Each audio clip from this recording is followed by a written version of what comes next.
I think all of us has been through this phase where we are craving for a cheat meal, or we made up a day just like that. Oh, let's go out for a cheat meal. I know we have been in a lot of good places to have food. So Certainly have. so Just start What's the off with like best? what you think the pros and cons. Okay, yeah, go there. yeah. Okay. So cheat meal, is it necessary? I feel like it is. Um, but is it absolutely necessary? Um, it is when you're really like strictly dieting for a long time, and you have that, because when when you diet and when you do it strictly, for someone like me, you get how do you call this, so you get all the taste buds, the habit of the taste buds being exposed to spicy, or kind of food with different taste, that changes. So whenever you eat food that is probably a little bit off your diet chart, you feel the taste, and you like it triggers a good feeling in your brain. I guess it releases dopamine for my case. So for example, if I eat a little bit of butter chicken, or butter preparation of cottage cheese, that'll trigger a thing on my brain, and I'll feel happy. So that would Do you find it be. helps you like? Do you find it helps you like stick to your just normal diet? The fact that you Yeah, just had a cheat meal, you're like, oh, now that I've had this, I can just stick to what I'm. yeah, I yeah. can stick more adherence, shall I say? Yeah. Yeah, it's like a support for your diet days. I like to take it like that. Now, I don't know, not if everybody takes it like that, but I feel like a cheat meal day is like a support for you to be consistent with your diet.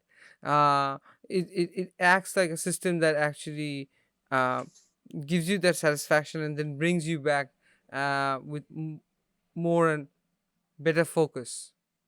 Mm, So, yeah. yes, Mm. cheat meal is What about very some necessary. cons? Do you have any Uh, cons? That is difficult because you will never know when you have cons. So sometimes the problems with cheat meal can be, yes, there will can be problems. For example, indigestion, because if you're having a cheat meal and then probably you haven't had that food for a long time, your stomach might not be able to handle it if it's like spicy, if it's a spicy food, if it's a food with different blends of stuff, or probably milk, and you haven't had milk for a long time, you might Stomach can have a end up party. stomach party. Yeah, you might have a party, and then the exit of the party might not be so well. So that can be one of the biggest cons. I have faced this on my own, so I know it. It definitely happens. Mm, So the first bite you take in, and after the first gulp, you start hearing noises from your stomach. It's as if somebody's tearing clothes in there, and then it'll be like mm, weird noises in there, and then obviously gastrointestinal issues, by which I mean just like building up of gas, foul gases, and then um, problems following that. But that is very common with people who are having cheat meal, because they are not used to the body, or the system is not used to that meal, and then it hmm just tries to process it, and it takes a little bit longer than usual to process it, because it has not been having that spice for a long time. Stuff like that. As far Mm. as pros go, I like yeah, I agree with what you said. How like there's that dopamine songs, that feel good experience of just like your taste buds, just all the joyful things, right? I think it definitely has some benefits. Like if it helps you keep on, if it helps you, sorry, keep you on track. If having that little block of chocolate or whatever, there's a lot of Mm-hmm. people I know that love block of chocolate. If having that little block of chocolate just kind of helps you stay, you know, 99% good the rest of the way. Um, by all means, like Hmm. there's some definite benefits there. As far as cons go, um, actually, I'll stick on the pros for just for a little bit now. But I'll go to you, Connor. I want to hear your thoughts on what are some Mm. pros before I go on to cons, because I have a bit of a long topic there. But you go. What are your pros for cheat meals?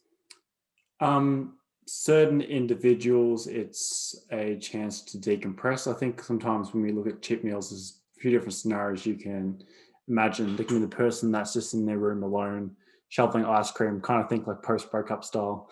Like, it's just a chance to get away from like the diet or the bad breakup. And then you've got other scenarios of like, you're with your family, you're enjoying the social experience, stuff like that. Things that might necessarily not be a huge plus to your overall, physique, health side of things, that might help the other components of your life. Because again, we do need to make sure they're covered and not going to bite you in the ass later on. I mean, if you are dieting and then your wife divorces you because you've been paying enough attention, you're like, I'm sorry, I'm just too crabby. I can't focus on you. I just need to focus on like, this bodybuilding dream that's not going to work out.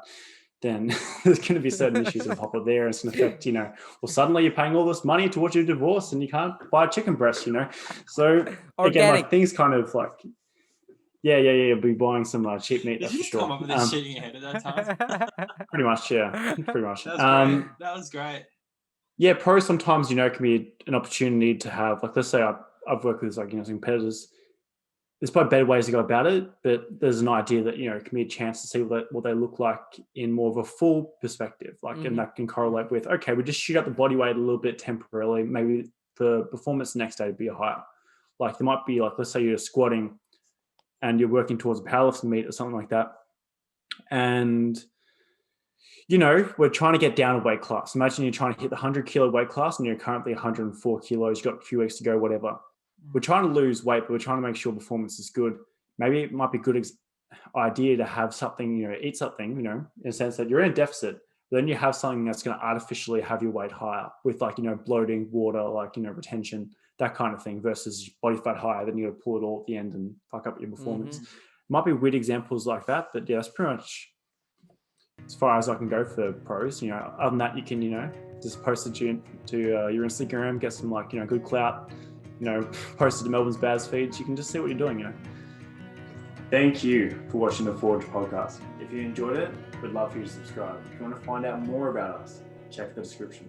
And as always, thank you for listening.